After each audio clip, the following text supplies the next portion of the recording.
Guys and welcome back to Akshika academy. तो आज की वीडियो में हमने क्वेश्चन नंबर 11 से स्टार्ट करना है। आई होप इससे पहले के सारे एग्जाम्पल सारे क्वेश्चंस आपको क्लियर हैं। फॉर्मूलेज हमने अच्छे से करा था ना, हमने सारा देखा था कि इन क्वेश्चंस को हमने किस तरीके से सॉल्व करना है। तो क्वेश्चन नंबर 11 क्या कह रहे हैं? A TV tower stands vertically on a bank of a canal from a point on the other bank directly opposite the tower. The angle of elevation of the top of the tower is 60 degree. From another point 20 meter away from this point on the line joining this point to the foot of the tower, the angle of elevation of the top of the tower is 30 degree. Find the height of the tower and the width of the canal. Okay. तो कह रहे हैं कि एक TV tower है जो कि vertically stand हो रहा है ऑन अ ग्राउंड। ये हमारा टीवी टावर और ये वर्टिकली स्टैंड हो रहा है ग्राउंड पे। तो कह रहे हैं दी एंगल ऑफ एलिवेशन, कह रहे हैं अगर देखो यहाँ पर एक बैंक है, ये 20 मीटर का दिख रहा है ना आप लोगों को, ये ठीक है।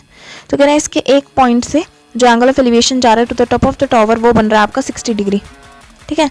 और इस पॉइंट के 20 मीटर दूर एक और पॉइंट है जो कि पॉइंट डी हो गया, उससे एंगल ऑफ एलिवेशन जो बन रहा है वो बन रहा है 30 डिग्री।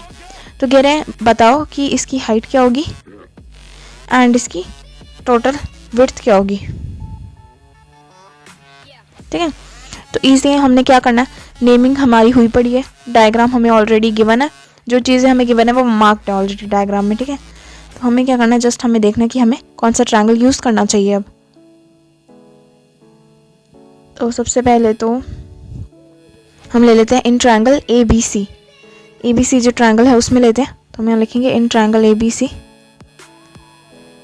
अब देखो ABC ट्रायंगल में आपको ये चाहिए और ये भी चाहिए, ठीक है। तो बेसिकली आपको रिलेशनशिप चाहिए ऑफ परपेंडिकुलर एंड बेस। तो P और B आपका होता है tan में, तो हम लगाएंगे tan।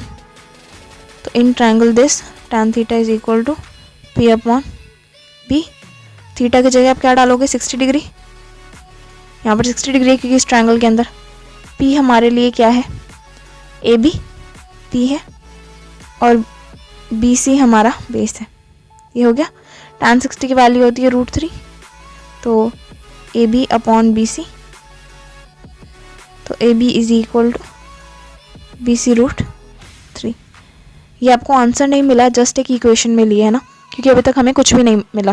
बेसिकली कोई हमें लेंथ या विड्थ थोड़ी ना पता लगी, जो आपका डायग्राम है उसी की टर्म्स में हमें पता लग गया कि AB जो है वो CB √3 है या BC √3 है, जो भी बोलो, ठीक है। तो अब हमें एक ट्रायंगल क्लियर हो गया हमारा। अब सेकेंड ट्रायंगल में आते हैं। सेकेंड ट्रायंगल है हमारा ये वाला ABD बड़ा वाला। तो ABD ट्रायंगल लेते हैं, इन ट्रायंगल ABD। अब ABD ट्रायंगल में भी आपको बेस चाहिए, बिकॉज आपको ये चाहिए है ना, width of the canal plus height. तो फिर से इस ट्रायंगल में आपको चाहिए परपेंडिकुलर एंड बेस। तो फिर से आपको tan यूज़ करना है, तो हम tan लगाएंगे इसमें दोबारा। tan theta is equal to P upon B। अब यहाँ वाले थीटा की जगह हम क्या पुट करेंगे, 30 डिग्री। क्यों? बिकॉज इस ट्रायंगल में आपको दिख रहा है 30 है ना, तो 30 डिग्री हम यूज़ करेंगे यहाँ पर। तो tan 30 degree is equal to perpendicular है हमारे लिए AB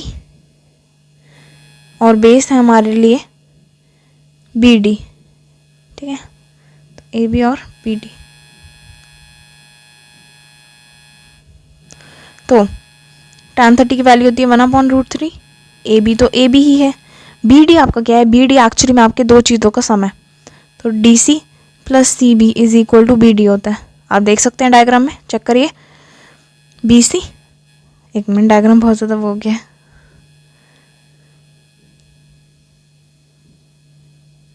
ये देखो DC प्लस CB, इससे आपका DB बन जाता है ना टोटल। तो DB की जगह आप ये भी लिख सकते हो DC प्लस CB।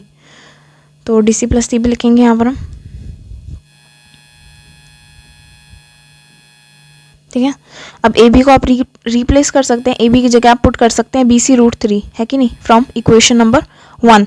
तो हम वही करेंगे यहाँ पर, AB को रिप्लेस कर देंगे विद BC √3। तो DC प्लस CB और BC याद रखना एक ही चीज़ है, बिकॉज CB लिखो या BC लिखो कुछ फ़र्क नहीं पड़ता, ठीक है। तो ऊपर हमारा BC हो रहा है बट नीचे हमारा CB हो रहा है, ठीक है। तो हम एक को चेंज कर लेंगे, लेट्स से इसी को चेंज कर लेते हैं, इसको हम CB डाल देते हैं, ठीक है, CB कर देते हैं। तो हमारा क्या हो जाएगा, DC plus CB is equal to CB √3 into 3। Cross multiplication करा हमने, इसी है यहाँ पर, ये आपका हो जाएगा DC plus CB is equal to CB 3CB। तो DC is equal to 3CB minus CB, तो DC is equal to 2CB। DC हमें पता है 20 है, वैल्यू पुट कर सकते हैं DC की, डायग्राम में गिवन थी, ठीक है। DC इज इक्वल टू 20 यहाँ साइड पे लिख लेते हैं, इज इक्वल टू 2CB। तो CB ऑब्वियसली आपका आ जाएगा 10, है कि नहीं, है ना। क्या मीटर या centimeter, meters of course, centimeter नहीं, है ना। तो CB हमारा निकला है 10। ओके, तो CB निकलने से हमारा क्या फ़ायदा, CB से पहली बात तो ये फ़ायदा आपका कि आपको पता लग गया है width of the canal.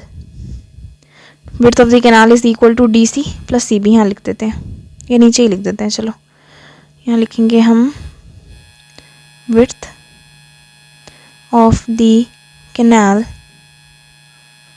Is equal to DC plus CB। DC हमें ऑलरेडी गिवन था 20 है, CB हमने निकाला 10, तो width of the canal is 30 meters. But हमें सिर्फ विड्थ थोड़ी ना बोला था, हमें तो बाकी चीज़ें भी निकालने को बोली हैं। क्या है वो, हाइट ऑफ द टॉवर। तो टॉवर की हाइट है AB। अब यहाँ पर इक्वेशन नंबर 1 पर आओ जल्दी से, AB is equal to CB √3। तो AB is equal to CB आपका निकला था 10, तो AB is equal to 10 √3 meters, ठीक है। तो आप ये यहाँ पर नहीं लिखोगे अलग से, आपने लास्ट में लिखना है कि height of the tower is equal to AB and AB is equal to 10 √3 meters. I hope ये वाला क्वेश्चन बिल्कुल अच्छे से क्लियर है, ठीक है। पहले हमने पहला वाला ट्रायंगल लिया, देखो पहली बात तो इसमें घबराना नहीं है, कोई कन्फ्यूजन नहीं क्रिएट करनी है अपने माइंड में पहले से ही कि नहीं हो पाएगा या फिर कितना कॉम्प्लिकेटेड लग रहा है, ऐसा कुछ भी नहीं है। एक्चुअली में आपका ये जो चैप्टर है हाइट एंड डिस्टेंस, ये काफ़ी ईजी है अगर आपको कंसेप्ट एक बार समझ आ जाए। सारे क्वेश्चन सेम तरीके से ही तो होंगे, ऐसा कौन सा चैप्टर आपका जिसमें आपको एक ही बार दिमाग लगाना पड़े, ये वैसा है। इसमें आपने समझ लिया, ट्रायंगल्स ढूंढो, ट्रायंगल्स में रेशियोज लगाओ और चीज़ें फाइंड करते जाओ, बस एक ही कंसेप्ट है, ट्रायंगल्स ढूंढना है आपने अपने डायग्राम में, ट्रायंगल में ट्रिग्नोमेट्रिक रेशियो अप्लाई करना है, आपको आता है कौन सा कहाँ पर अप्लाई होगा, एंड देन बस आपने निकालना है साइड्स या हाइट्स जो भी आपको फाइंड करनी है। तो आई होप ये वाला क्वेश्चन क्लियर है। अब हम जल्दी से आते हैं क्वेश्चन नंबर 12 पे। तो ये आगे हैं हम, तो हम आ गए हैं क्वेश्चन नंबर 12 पे। क्वेश्चन नंबर 12 हमें कह रहा है, from the top of a 7 meter high building the angle of elevation of the top of a cable tower is 60 degree and the angle of depression of its foot is 45 degree, determine the height of the tower. देखने में बड़ा छोटा सा लग रहा है ना question. तो ये क्वेश्चन हमें कह रहा है कि from the top of a 7 meter high building, तो पहली बात तो है कि एक 7 मीटर हाई बिल्डिंग है, ठीक है, फिर उसके बाद सोचेंगे क्या है, पहले तो बिल्डिंग बना लो। From the top of a 7 meter high building, तो बिल्डिंग बन गई, कह रहे हैं बिल्डिंग के टॉप से, ओके, तो यहाँ से इस पॉइंट से the angle of elevation of a top of a cable tower is 60 degree. कह रहे हैं इस बिल्डिंग के टॉप से एक एंगल ऑफ एलिवेशन बन रहा है। तो पहली बात तो दिमाग चलाओ यहाँ पर, कह रहे हैं इस बिल्डिंग के टॉप से एंगल ऑफ एलिवेशन बन रहा है, तो यानी कि इस जहाँ तक भी बन रहा है ना वो इस बिल्डिंग से ऊंचा है, ठीक है। तो ऐसे बन रहा है angle of elevation. Angle of elevation हमेशा आपका नीचे वाले पॉइंट ऑफ व्यू से होता है, याद है ना आपको। तो हमारा समथिंग एंगल ऑफ एलिवेशन बन रहा है कितने का, 60 का, ठीक है। और वो किसके टॉप तक बन रहा है, the angle of elevation of the top of a cable tower. यहाँ पर एक केबल टॉवर है, उसके टॉप तक बन रहा है, ठीक है। क्लियर है ये बात। आपने पहले बिल्डिंग बनाई 7 मीटर हाई, उसके टॉप से एक एंगल ऑफ एलिवेशन बनाया। एंगल ऑफ एलिवेशन हमेशा आपके नीचे से ऊपर की तरफ देख रहा होता है, तो हमें पता लग गया कि हमारी जो 7 मीटर हाई बिल्डिंग है उससे ऊंची किसी चीज़ को हम देख रहे हैं, और वो जो चीज़ है वो है केबल टॉवर। केबल टॉवर जो है हमारा वो 7 मीटर हाई बिल्डिंग से ज़्यादा ऊंचा है, ठीक है। एंगल ऑफ एलिवेशन है 60 degree. And the angle of depression of its foot is 45। क्या कह रहे हैं? कह रहे अब यही 7 मीटर हाई बिल्डिंग से ही, इधर से ही केबल टावर के फुट तक आपका बन रहा है angle of depression of 45 degree. ठीक है, उसी पॉइंट से नीचे की तरफ देखोगे तो एंगल ऑफ डिप्रेशन बनेगा ना, तो केबल टावर के फुट तक एंगल ऑफ डिप्रेशन आपका बन रहा है 45 degrees. I hope diagram clear है बिल्कुल। कह रहे हैं आपने टावर की हाइट बतानी है, इसकी हाइट हमें फाइंड करनी है जब हमें पता है कि ये 7 है। ओके,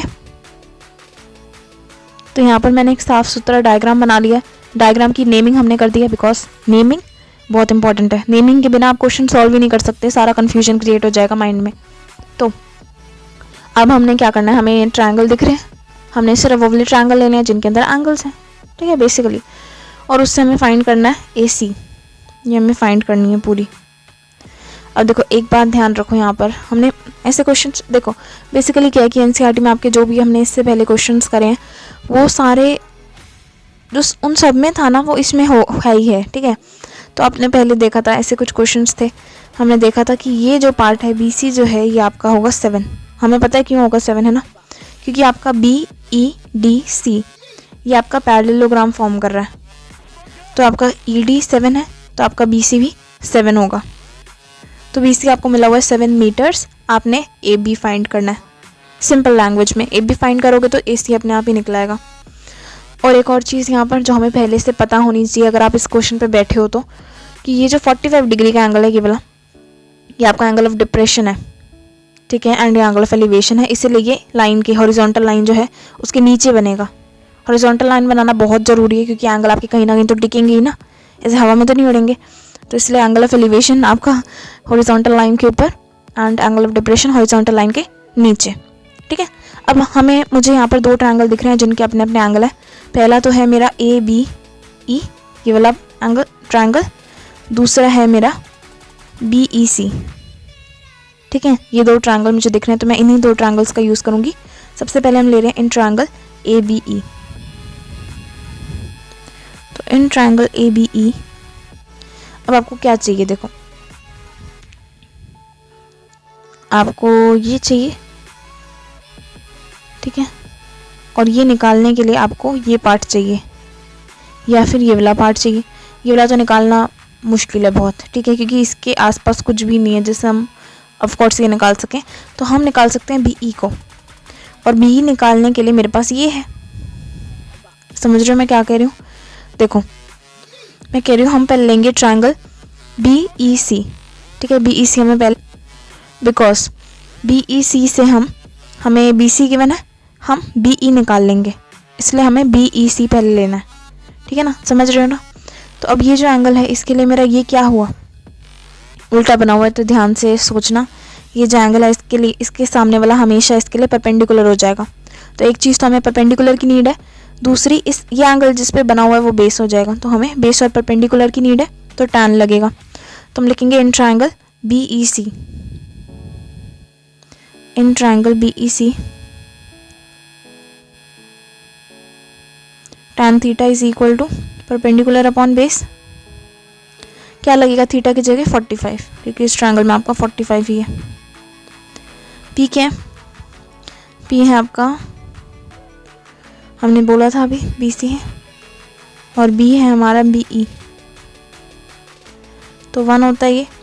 तो आपको पता लग गया कि BC is equal to BE, cross multiplication अगर आप करोगे तो।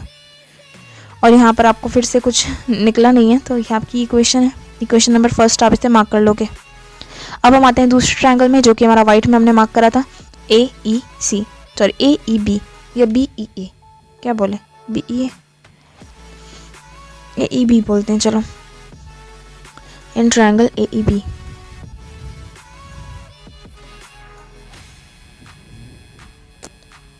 अब देखो AEB में हमें कौन से वो चाहिए। पहली बात तो AEB में आपका ये एंगल E है, तो इसके लिए सामने वाला इसका परपेंडिकुलर, और ये जो है ये बेस, ये भी हमने फाइंड करा है BC। ठीक है, वैसे एक चीज़ है, आपको यहाँ पर BC मिल गया है, मैंने कहा था ना कि नहीं मिला, मिल गया है। BE आपका 7 है ना, तो ये हमारा 7 निकलाएगा। BE आपको 7, BE नहीं BC 7 गिवन था, सॉरी बी से आपको 7 गिवन था, तो आपका B E is equal to 7 आ गया। ये पार्ट जो है ये भी आपका 7 आ गया, ठीक है। तो हम बात कर रहे थे ए ई बी ट्रायंगल में, तो ए ई बी में एंगल ई के लिए ए बी जो है वो है परपेंडिकुलर और बी ई जो है वो बेस है, तो फिर से tan ही लेंगे हम, ठीक है। ए बी परपेंडिकुलर और बी ई बेस, तो tan theta is equal to perpendicular upon base. Theta जो है वो हमारा इस ट्रायंगल में है 60 डिग्री, तो 60 ही लेंगे। परपेंडिकुलर है हमारा ए बी और ये है B E. B E equation first से आप देख सकते हैं, बी ई हमारा निकला था 7, तो आपने पुट कर दिया, तो ए बी आपका हो जाएगा 7√3, ठीक है। फाइनली हमें क्या फाइंड आउट करना था, height of the cable tower, ठीक है। मैं इसे 1 मिनट साइड कर देती हूँ ताकि हम यहाँ पर लिख सकें। 1 किधर चल रहा है, ठीक है। मैं साइड कर रही हूँ जस्ट बिकॉज आपको नज़र आए इधर डायग्राम से जो मैं लिख रही हूँ। The height of the cable tower हमने फाइंड करनी थी। The height of the cable tower is equal to, cable tower की हाइट क्या थी, देखो ध्यान से देखो, एसी थी, ठीक है। पूरी एसी आपकी हाइट थी। अब एसी को आप लिख सकते हो A B plus B C. A B आपका अभी हमने फाइंड करा है इधर 7√3 और बी सी आपको ऑलरेडी गिवन था 7, तो 7 कॉमन लोगे आ जाएगा आंसर √3 + 1 मीटर, ठीक है। इजी लगा, आई होप ये वाला क्वेश्चन भी क्लियर है आप लोगों को। अगर कोई डाउट है तो आप बैक जाके दोबारा देखो, मे बी आपसे कोई पॉइंट मिस हो गया, कोई चीज़ आपने सुनी नहीं ध्यान से, और अगर फिर भी डाउट रहता है तो आप कमेंट कर सकते हो, ठीक है। अब चलते हैं जल्दी से क्वेश्चन नंबर 13 पे। ये आ गया क्वेश्चन नंबर 13 हमारी स्क्रीन पे। क्वेश्चन नंबर 13 कह रहा है, as observed from the top of a 75 meter high lighthouse from the sea level the angles of depression of 2 ships are 30 degree and 45 degree. If one ship is exactly behind the other on the same side of the lighthouse, find the distance between the 2 ships. तो question में कह रहे हैं कि पहले तो एक light house है जो कि 75 मीटर टॉल है। लाइट हाउस आपको पता है ना क्या होता है, आपने फोटोज भी देखी होंगी पहले लैपटॉप्स वगैरह में, ऑलरेडी इंस्टॉल्ड आती है लाइट हाउस की एक तो लाइट हाउस आपका बेसिकली सी में एक टॉवर टाइप का होता है और उसके टॉप पे एक लाइट लगी होती है, ठीक है। एंड वो लाइट रात को शिप्स को गाइड करती है, ठीक है। टॉवर होता है जिसके ऊपर लाइट होती है एंड लाइट रात को जल रही होती है, तो शिप्स को गाइडेंस होती है कि कहाँ पर जाना है। तो लाइट हाउस आपका यहाँ पर गिवन है कि 75 मीटर हाई है लाइट हाउस एंड वो आपका सी लेवल पे है ऑब्वियसली, ठीक है। सी लेवल से आपने लेना है, जो पानी के अंदर वाला पार्ट है वो नहीं लेना आपने उसकी हाइट में, तो सी लेवल से आपने लेना है लाइट हाउस को। अब उस लाइट हाउस के टॉप से ना एंगल ऑफ डिप्रेशन बन रहा है, ठीक है। एंगल ऑफ डिप्रेशन आपको पता है नीचे की तरफ देख रहा होता है, तो कहाँ उसके टॉप से एंगल ऑफ डिप्रेशन जो बन रहा है वो बन रहा है 2 शिप्स की तरफ। 2 शिप हैं पानी में, तो पानी यहाँ है आपका इधर, तो यहाँ पर आपकी 2 शिप्स का एंगल ऑफ डिप्रेशन बन रहा है, ठीक है। अब मुझे कैसे पता लगा कि दोनों शिप्स आपकी लाइट हाउस के एक ही साइड पे हैं, वो यहाँ पर गिवन है same side of the light house. If one ship is exactly behind the other on the same side of the light house, तो लाइट हाउस के इसी तरफ है दोनों, या उस तरफ ले लो आप, आपकी मर्जी है, ठीक है। डायग्राम आप पे डिपेंड करता है, जस्ट आपने लेना सही होता है। तो लाइट हाउस जो है वो 2 शिप्स को देख रहा है, एंगल ऑफ डिप्रेशन बन रहा है, तो एंगल ऑफ डिप्रेशन जो आपको पता है ऊपर वाली हॉरिजॉन्टल लाइन से बनता है।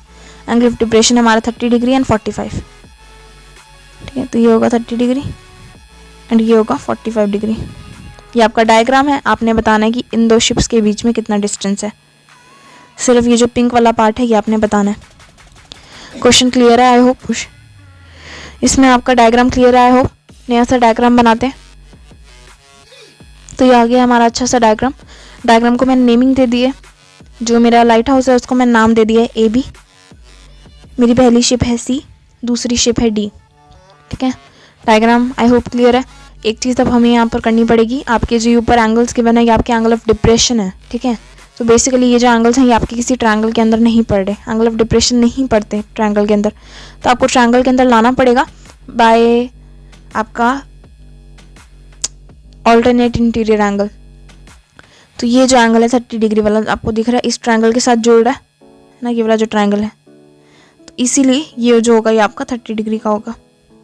एंड ये जो 45 वाला ये इस ट्रायंगल को टच कर रहा है ना, तो ये एंगल आपका होगा 45 डिग्री। ठीक है, ये चीज़ पहले क्वेश्चंस में भी कुछ यूज़ हो चुकी है, तो आई होप ये पता होगा आप लोगों को, है ना। एग्जाम्पल में भी हमने करी थी।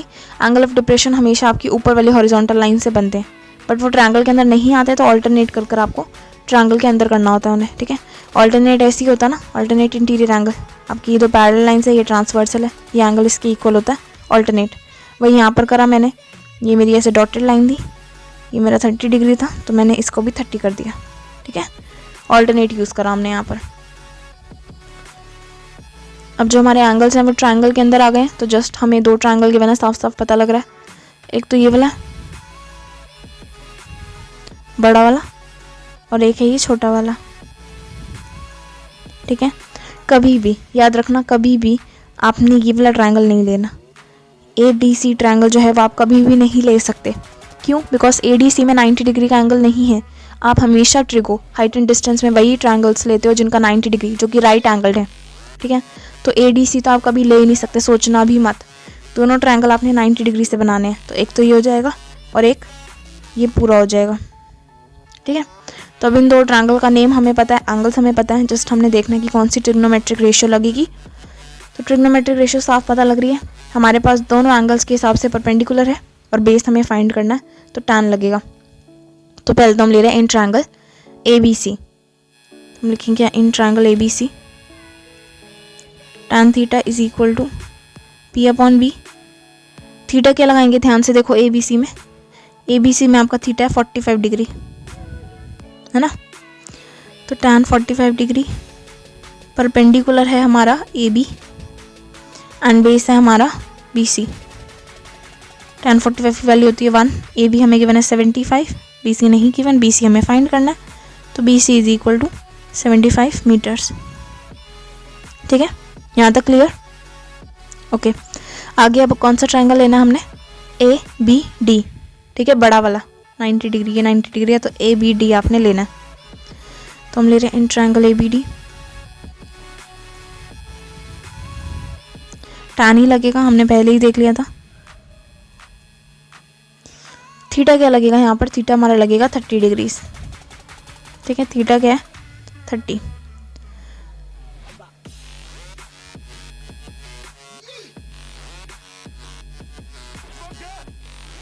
P क्या है, P वही है हमारा AB और बेस है हमारा BD।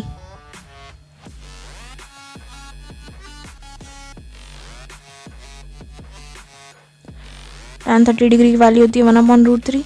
AB हमें गिवन है 75, BD हमें नहीं गिवन। ठीक है, तो BC is equal to 75√3।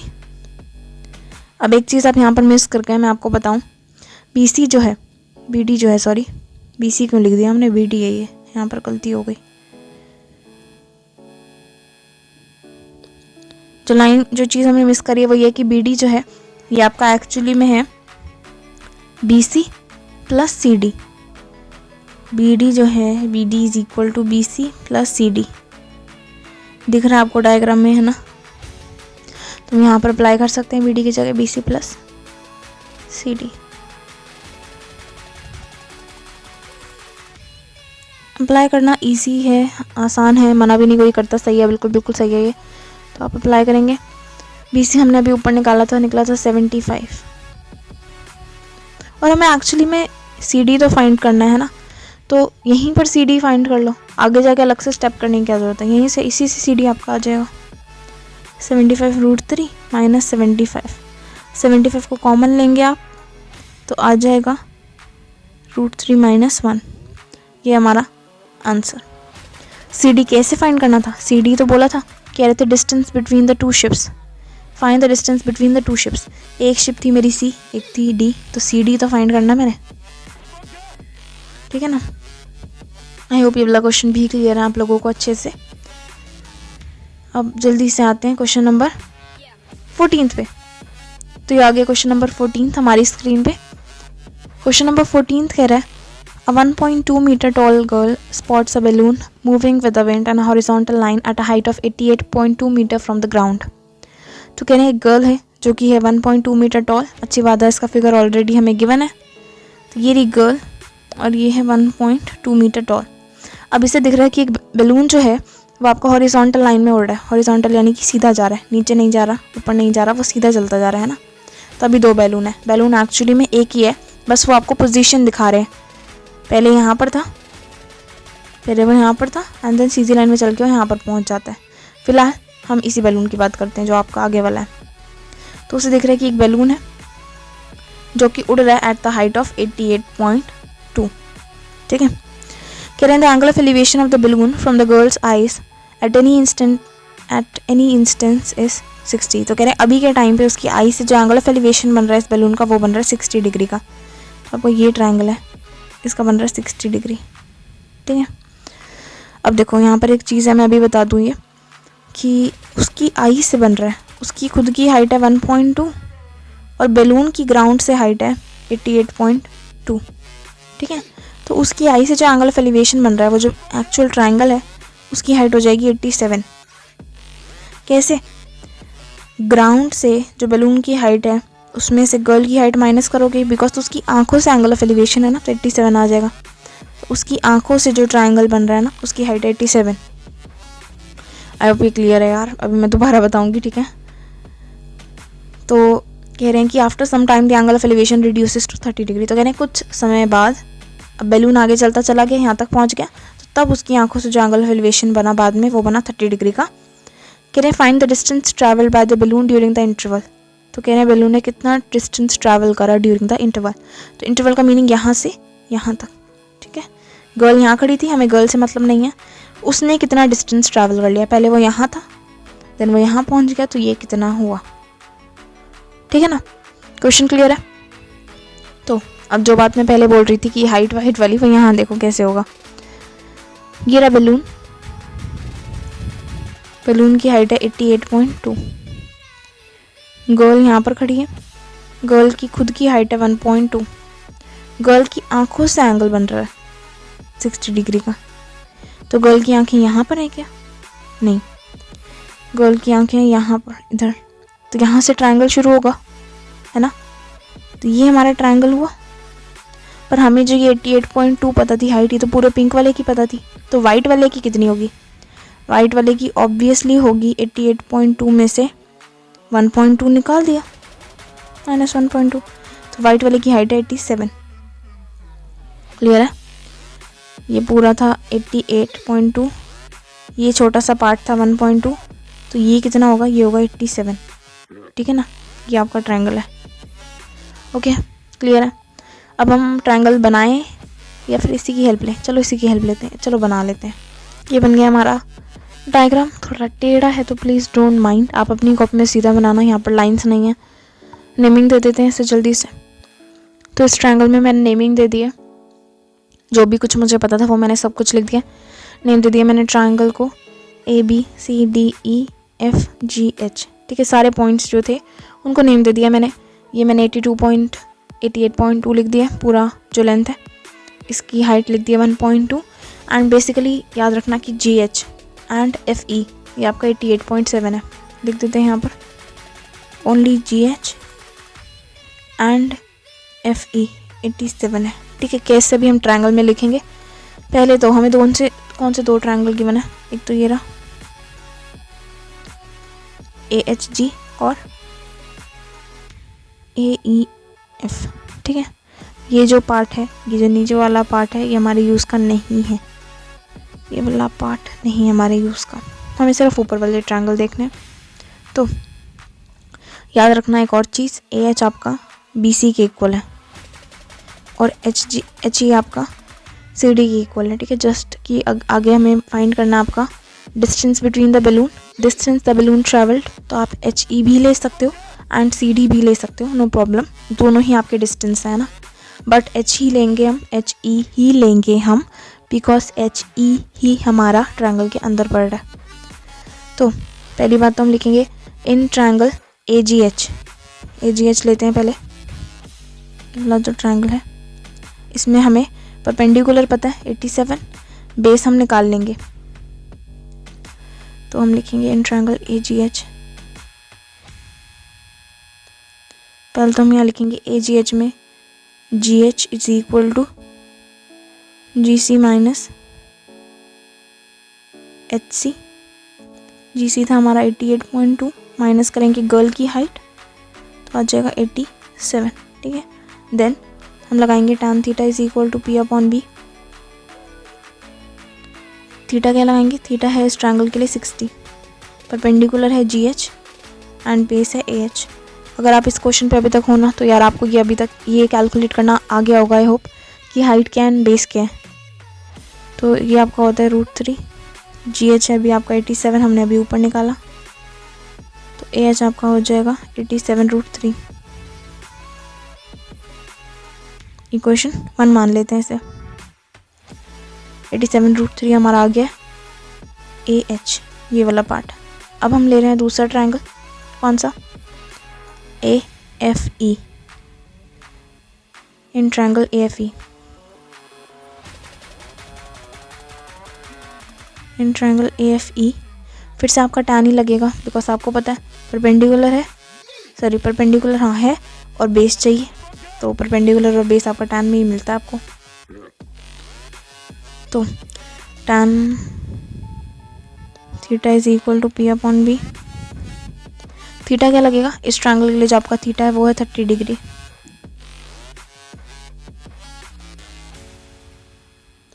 Perpendicular क्या है ध्यान से देखो प्लीज डायग्राम में, परपेंडिकुलर है FE और बेस है AE है।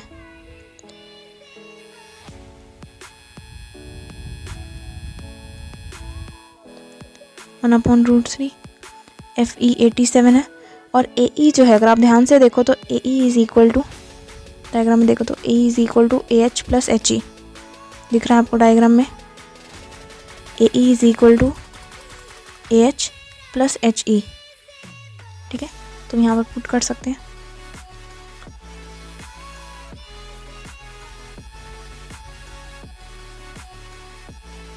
तो हो जाएगा 87√3 is equal to AH plus HE।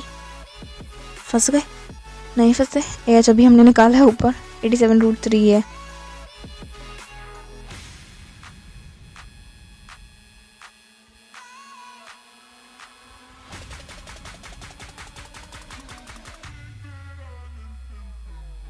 (87√3) नहीं था यहाँ पर, अगर आप ध्यान से देखो तो एक्चुअली में 87/√3 है, यहाँ पर हमने मिस्टेक कर दी है। ठीक है, यहाँ पर भी चेंज कर देते हैं।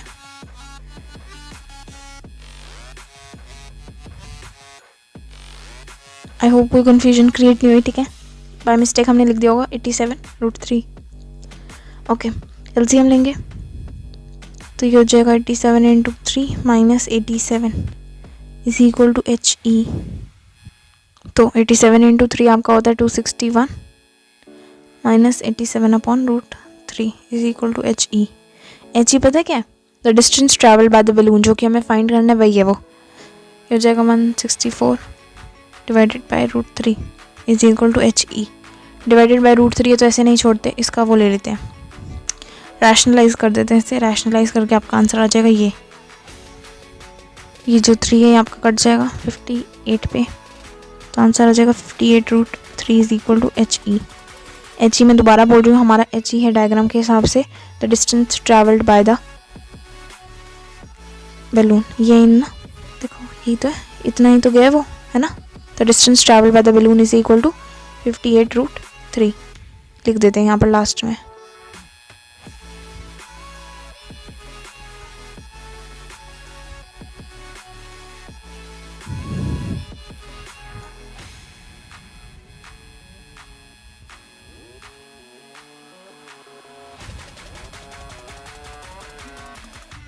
तो आई होप क्वेश्चन क्लियर है आप लोगों को। कोई भी डाउट है तो दोबारा देख लो, पक्का आपको समझ आ जाएगा दूसरी बार पे, क्योंकि होता है कई बार ना बंदे का माइंड डिस्ट्रैक्ट हो जाता है। तो इसमें कोई यार शर्म वाली बात नहीं है, हम सारे ह्यूमन बींग्स हैं, हम सबका माइंड डिस्ट्रैक्ट होता है कभी कभी, जस्ट उससे ज़्यादा दूर नहीं जाने देना चाहिए पढ़ाई के टाइम। तो अगर आप थोड़ा बहुत डिस्ट्रैक्ट हुए थे, मम्मी ने बुला लिया, कोई दोस्त की बात याद आ गई, हंसी आ गई, ठीक है, ये सारी चीज़ें होती रहती हैं, तो मे बी आपने कोई पॉइंट मिस कर दिया, वो दोबारा देख लो, नहीं तो आप पूछ सकते हो कमेंट सेक्शन में कि आपको कहाँ पर डाउट आया, ठीक है। तो अब समझ आ गया क्वेश्चन ये वाला, तो हम आगे बढ़ते हैं क्वेश्चन नंबर 15 की तरफ। तो ये रहा क्वेश्चन नंबर 15। क्वेश्चन नंबर 15 हमें कह रहा है a straight highway leads to a foot of a tower. तो कह रहे हैं एक स्ट्रेट हाईवे है जो कि टॉवर के फुट की तरफ जा रहा है, ठीक है, ऐसे जा रहा है वो। तो कह रहे हैं a man is standing at the top of the tower, observes the car eight an angle of depression of 30 degree. तो कह रहे हैं एक मैन खड़ा है टॉवर के ऊपर यहाँ पर प्रॉबेबली, एंड वो देख रहा है एक कार को, तो एंगल ऑफ डिप्रेशन क्रिएट हो रहा है 30 डिग्री का, which is approaching the foot of the tower with uniform speed. Actually में वो जो कार है वो फुट ऑफ द टॉवर की तरफ आ रही है with uniform speed. 6 seconds later, तो 6 सेकेंड्स के बाद द एंगल ऑफ डिप्रेशन जो कार का बन जाता है वो बन जाता है आपका 60 degree. The angle of depression of the car is found to be 60 degree. Find the time taken by the car to reach the foot of the tower. तो कह रहे हैं हमने ये तो बता दिया कि इस पॉइंट से इस पॉइंट तक आने तक 6 सेकेंड्स लगे। अब ये बताओ फुट ऑफ द टॉवर आने तक उसे कितना टाइम लगा होगा, ये बता दो, ठीक है। क्वेश्चन स्पीड टाइम में चल रहा जा रहा है, तो आई नो कुछ बच्चे अभी घबरा जाएंगे कि फिजिक्स तो हमसे नहीं होती, हमें तो फॉर्मूला भी नहीं पता स्पीड का क्या होता है, डिस्टेंस का क्या होता है, बट कोई घबराने वाली बात नहीं है, ज़्यादा फॉर्मूले नहीं लगेंगे इसमें, है तो हमारा मैथ्स ही ना ये, तो लगेगा तो वही टैन सेक वगैरह, बट क्वेश्चन का एक तरीका है सॉल्व करने का, तो वो हम देखते हैं कैसे होगा। तो ये हमने बना लिया साफ सुथरा सा एक डायग्राम, ठीक है। तो अब पहली बात, तो जो चीज़ को हमारी अटेंशन चाहिए, पहली चीज़ तो ये है कि इस डायग्राम को मैंने नाम दिया ABCD। कार पहले D पॉइंट पे थी, देन वो C पॉइंट पे आ गई। एंगल ऑफ डिप्रेशन जब D पे थी वो, तब एंगल ऑफ डिप्रेशन बन रहा था 30 डिग्री का, बट जब वो C पर आई तो एंगल ऑफ डिप्रेशन हो गया 60 डिग्री का। तो अब इस क्वेश्चन में पहली बात तो ये है कि आपने एंगल ऑफ डिप्रेशन को नीचे लेकर आना है, बिकॉज अभी वो ट्रायंगल के बाहर है, एंड अगर आपको ट्रिग्नोमेट्रिक रेशियो लगाना है तो उसे ट्रायंगल के अंदर लाना पड़ेगा। तो अगर हम देखो ये चीज़ ना हम लिखते नहीं, बिकॉज ये इम्प्लाइड होती है, हमने एग्जाम्पल में करा था। तो आपका ऑल्टरनेट इंटीरियर एंगल से जो 30 डिग्री वाला एंगल है वो आ जाएगा ट्रायंगल ADB के अंदर यहाँ पर, और 60 डिग्री वाला जो है वो यहाँ पर आ जाएगा, ठीक है। ये चीज़ इम्प्लाइड होती है, ओके। अगर आप लिखना चाहते हो तो आप लिख सकते हो, अपने क्वेश्चन में यहाँ पर ऐड कर सकते हो, नो प्रॉब्लम। दूसरी चीज़ की ये क्वेश्चन में ये जो है ना DC हमें 6 नहीं गिवन, ठीक है, इसे 6 से मत कंफ्यूज करना। आपको टाइम गिवन है कि 6 सेकेंड लगे D से C पे जाने तक, but 6 seconds is not distance, it's time. तो हमें पहले इस टाइम को डिस्टेंस में कन्वर्ट करना पड़ेगा, ठीक है, बात समझ आ रही है। DC आपको गिवन है कि D से C पहुंचने में 6 सेकेंड लगे, वो 6 सेकेंड आप 6 थोड़ी ना मान लोगे DC को, वो तो टाइम है ना, और DC तो एक्चुअली में डिस्टेंस है, कितना डिस्टेंस उसने ट्रैवल करा। हम टाइम के बेस पे थोड़ी ना करते हैं, हाइट एंड डिस्टेंस के बेस पे करते हैं ना, तो हमें डिस्टेंस में कन्वर्ट करना है। तो सबसे पहले क्वेश्चन सॉल्व करने के लिए हम क्या करते हैं, हम लेट करते हैं height of the tower BH, late the height of the tower BH, ठीक है। H लेट करने से हमें थोड़ी आसानी होगी चीज़ों को नेम करने में ना, ये H हो गया, ठीक है। And let the speed of the car be x meters per second, ठीक है, मीटर पर सेकेंड है ये, ओनली x है आपकी स्पीड, ठीक है। तो हमने लेट कर लिया कि हाइट है हमारी टावर की h और स्पीड है कार की x मीटर पर सेकेंड। तो जो आपका डिस्टेंस होगा, ठीक है, मैं ये फॉर्मूला बता रही हूँ, ज़्यादा घबराने की ज़रूरत नहीं है, जस्ट आपने फॉर्मूला इस क्वेश्चन में अप्लाई करना है, ठीक है। तो हमें बेसिकली यहाँ पर चाहिए डिस्टेंस, तो हम क्या करेंगे, हमारे डिस्टेंस का फॉर्मूला होता है स्पीड इनटू टाइम, ठीक है, घबराना नहीं है, यही है फॉर्मूला बस, distance is equal to speed into time. तो DC का डिस्टेंस क्या होगा, DC का टाइम है 6 सेकेंड लग रहे हैं, और स्पीड हमने लेट करी है x, तो ये हो जाएगा 6x, ठीक है। ये तो सेकेंड है, ये तो आपका ऐसा यूनिट है ना, तो आप ये लोगे नहीं, 6x मीटर्स आपकी डिस्टेंस हो जाएगा, ठीक है। अब क्या करेंगे, हम लेट करेंगे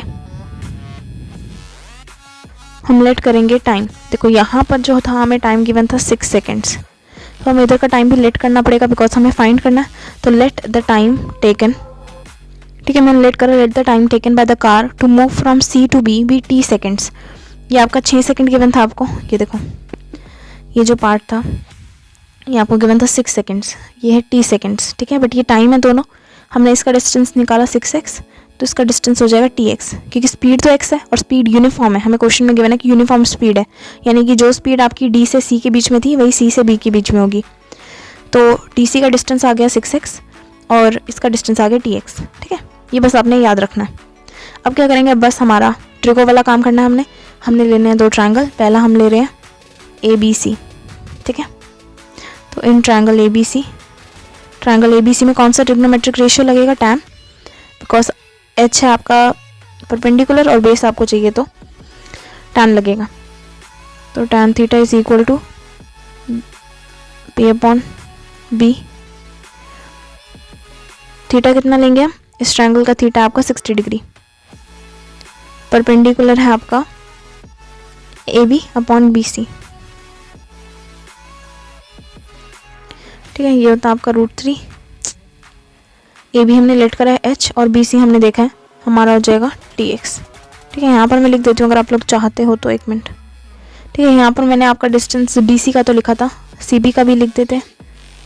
CB का डिस्टेंस इनटू टाइम होना चाहिए, डिस्टेंस हमें नहीं, सॉरी, CB तो डिस्टेंस ही है ना, स्पीड इनटू टाइम होना चाहिए। तो स्पीड हमने लेट करी है t और टाइम हमने लेट करा था x, तो tx हो जाएगा, ठीक है। टाइम यहाँ हमने लेट करा था, सॉरी, स्पीड हमने लेट करी थी x और टाइम हमने लेट करा था इसका t, tx हो जाएगा, है ना, tx, ठीक है। ये हमने फॉर्मूला यूज़ करा, हमने लेट करा था कि स्पीड है कार की x, कार की स्पीड जो है वो x ही रहेगी, चेंज नहीं होगी, ठीक है। तो हमने पहले DC का डिस्टेंस निकाला, टाइम था 6 और स्पीड थी x, तो 6x, यहाँ पर भी टाइम था t और स्पीड थी x, तो tx, ठीक है। डिस्टेंस दोनों के आ गए आपके tx एंड 6x। अब यहाँ पर जो है हमारा tx लगना था, h कितना हो जाएगा आपका, h is equal to √3 t into x। इसको हम मान के चलते हैं इक्वेशन फर्स्ट। अब हमें दूसरे ट्रायंगल में लेना है, बड़ा वाला ट्रायंगल आपका ABD। तो इन ट्रायंगल ABD में फिर से आपका tan ही लगेगा, वाई, बिकॉज आपका P अपॉन B, आपका बिकॉज आपको ये और ये चाहिए, तो ये परपेंडिकुलर और ये बेस हो गया, ठीक है। तो यहाँ पर जो tan लगेगा वो आपका है 30 डिग्री का, परपेंडिकुलर है इनके लिए AB और बेस है BD। तो 1/√3 इज इक्वल टू, AB है हमारा h, हमें क्वेश्चन में गिवन, मतलब हमने लेट करा था AB is equal to h, और BD is equal to, BD अगर आप देखें ऊपर क्वेश्चन में, तो BD is equal to BC plus CD, है ना, यही होगा ना, BD is equal to BC plus CD। तो हम यहाँ लिखेंगे BC प्लस CD।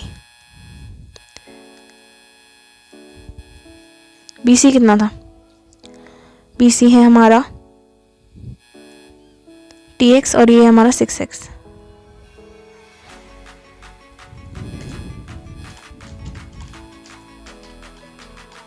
ठीक है। h की वैल्यू हमने ऊपर निकाली थी इन इक्वेशन 1, वो हम पुट कर सकते हैं। h की वैल्यू ये रही हमारी, हमने निकाली थी √3 tx, तो हम यहाँ पुट कर सकते हैं।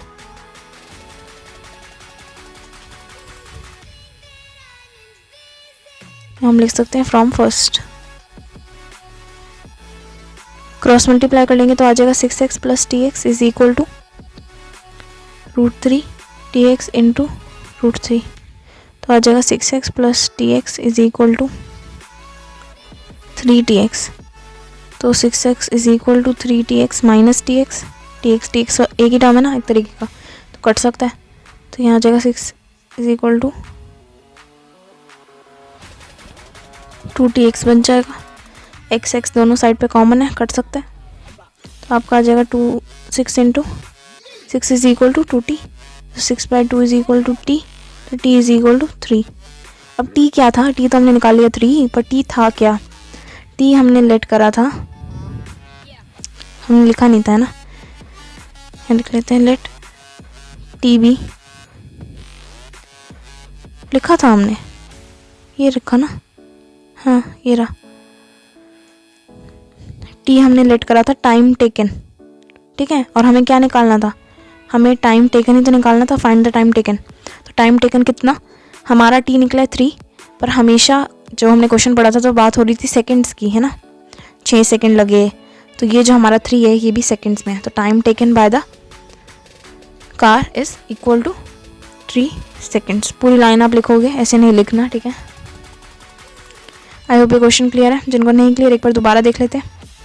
हमने पहले क्या करा, हमें गिवन था कि डी से सी पे आने के लिए आपको टाइम टेकन है 6 सेकंड, ठीक है। तो पहली बात तो मैंने लेट करी कि कार की जो स्पीड थी वो थी x, कार की स्पीड यूनिफॉर्म है, यानी कि जहाँ पर भी वो जा रही है स्पीड x ही रहेगी।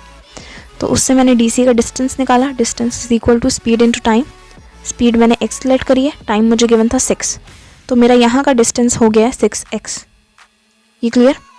अब सी बी का टाइम मुझे नहीं गिवन था, तो मैंने लेट करा कि टाइम टेकन भी t सेकेंड्स, और डिस्टेंस मैंने पहले लेट करा था x, स्पीड पहले लेट करी थी x, स्पीड सेम ही रहेगी, तो मेरा सी बी का डिस्टेंस हो गया tx, distance is equal to speed into time, speed थी x और टाइम था t मैंने लेट करा, तो tx हो गया। यहाँ का डिस्टेंस हो गया 6x, यहाँ का हो गया tx। फिर tx और 6x को मैंने यूज़ करा अपने क्वेश्चन में, क्योंकि डिस्टेंस की जगह डिस्टेंस ही जाना चाहिए था ना, मैं स्पीड नहीं डाल सकती थी, मैं टाइम भी नहीं डाल सकती थी, मैंने डिस्टेंस में कन्वर्ट करा उससे पहले, देन उसे डाला, ठीक है। फिर हमने जस्ट 2 ट्रायंगल लिए, दोनों ट्रायंगल जो थे यहाँ से मैंने h की वैल्यू निकाल ली, h भी मैंने लेट करा था, वो h की वैल्यू मैंने यहाँ पर पुट कर दी, मुझे काम आ गई। देन मैंने इधर उधर करके t की वैल्यू निकाल ली जो कि निकली 3, और 3 हमने लेट करा था, let the time taken by the car to go from c to d या d टू c जो भी था इज़ t सेकेंड्स, तो हमने t को सेकेंड्स में लेट करा था, जो मेरा आंसर आया वो भी सेकेंड्स में ही आया, तो 3 सेकेंड्स। अब ये क्वेश्चन क्लियर है, तो हम आते हैं लास्ट क्वेश्चन पे जल्दी से। इस क्वेश्चन में कह रहे हैं the angle of elevation of the top of a tower from 2 points at a distance of 4 meter and 9 meter from the base of the tower and in the same straight line with it are complementary, prove that the height of the tower is 6 meter. ये पहला ऐसा question है जिसमें आपको prove करना है, ठीक है। तो कह रहे हैं एंगल ऑफ एलिवेशन जो है of the top of a tower from 2 points, तो पहले तो 2 पॉइंट है ग्राउंड पे, एक ये ले लेते हैं, एक ये ले लेते हैं, इधर से एक टॉवर के टॉप पर एंगल ऑफ एलिवेशन बन रहे हैं 2, ठीक है, एक ये जो पॉइंट्स हैं वो टॉवर से at a distance of 4 meter and 9 meter पे हैं। तो टॉवर का बेस ये, तो टॉवर से पहले तो एक तो है 4 मीटर पे और एक है 9 मीटर पे, तो ये कितना हो जाएगा, ये हो जाएगा 5, not that we needed but just simple maths है ना, मैं पूछ रही थी जस्ट। और वो जो 2 पॉइंट्स हैं वो स्ट्रेट लाइन में हैं, और कह रहे हैं कि वो जो 2 एंगल ऑफ एलिवेशन बन रहे हैं वो आपके कॉम्प्लीमेंट्री हैं। एक बार दोबारा क्वेश्चन रीड करते हैं। कह रहे हैं the angle of elevation of the top of a tower from 2 points at a distance of 4 meter and 9 meter from the base of the tower and in the same line with it are complementary. बात क्या हो रही है, बात हो रही है angle of elevation की। कन्फ्यूज करने के लिए हमें बोल रखा है the angle of elevation are complementary. Complementary का मीनिंग होता है कि दोनों एंगल्स का सम 90 है, ठीक है। हमें प्रूव करना है कि इसकी जो हाइट है वो है 6, हमें ये प्रूव करना है, तो हम इसे यूज़ नहीं कर सकते, ठीक है। तो हमारा डायग्राम कुछ साफ सुथरा ऐसे दिखना चाहिए। मैंने नाम दे दिया ABCD। अब मुझे गिवन है कि ये जो 2 एंगल ऑफ एलिवेशन है ये कॉम्प्लीमेंट्री हैं, यानी कि इनका सम 90 होगा। तो मैं लेट कर देती हूँ, let the first angle B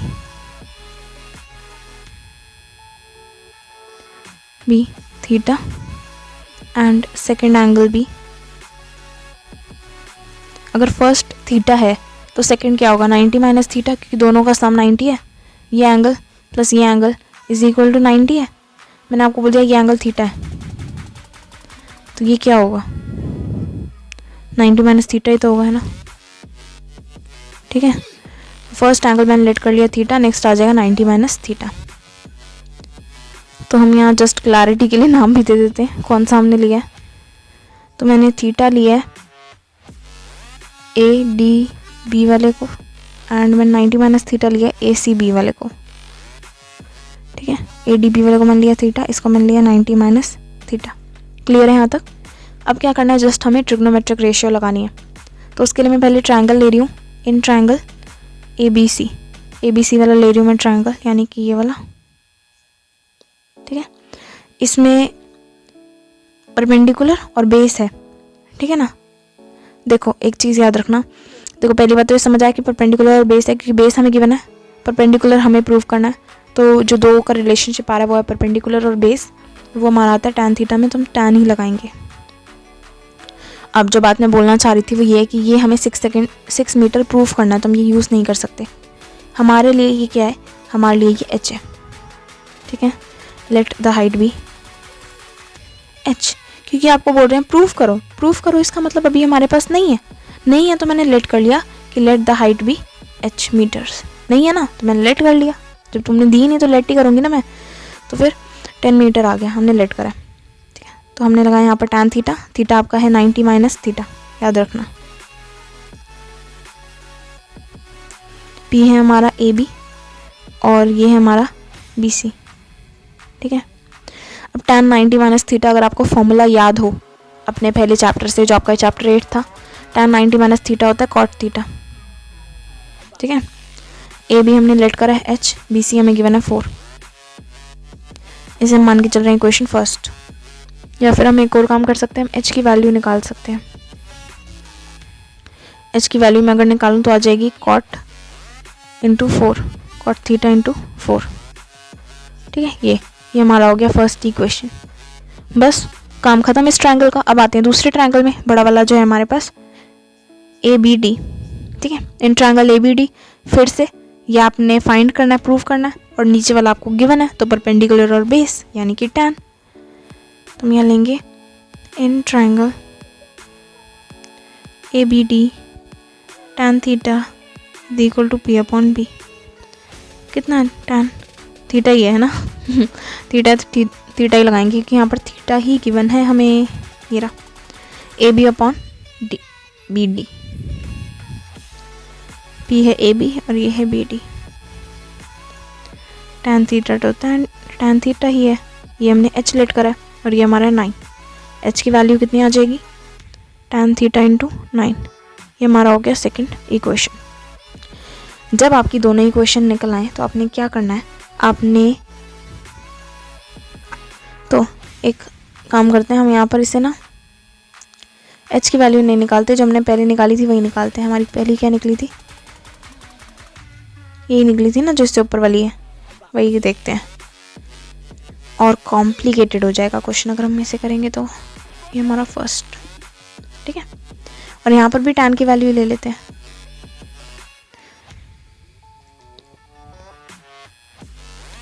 ये हमारी सेकंड, ठीक है। जस्ट नेचुरली हमारा जो निकला था हमने वही ले लिया। हमारा यहाँ पर cot निकला था और यहाँ पर tan, ठीक है। हमने फिर इसे मॉडिफाई करा था तब जाके ली थी, बट यही ले लो, कोई प्रॉब्लम नहीं है। अब फर्स्ट और सेकंड इक्वेशन के बाद आपने क्या करना है, multiplying equation first and second, इन्हें मल्टीप्लाई करना है।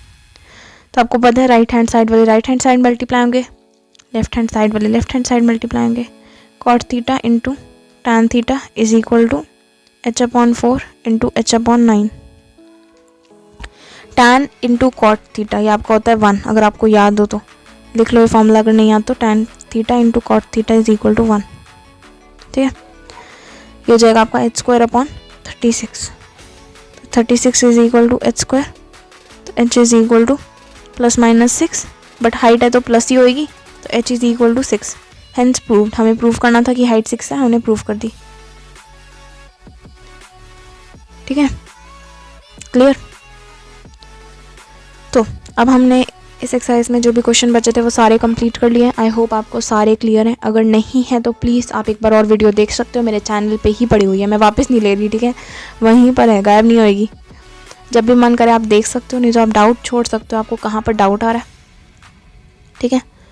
तो अगर सब कुछ समझ आया तो प्लीज़ आप लाइक कर देना, अगर अच्छी लगी वीडियो तो भी लाइक कर देना, और चैनल को सब्सक्राइब कर लेना, बिकॉज अभी आगे और वीडियोस आ रही हैं। तो मिलते हैं नेक्स्ट वीडियो में।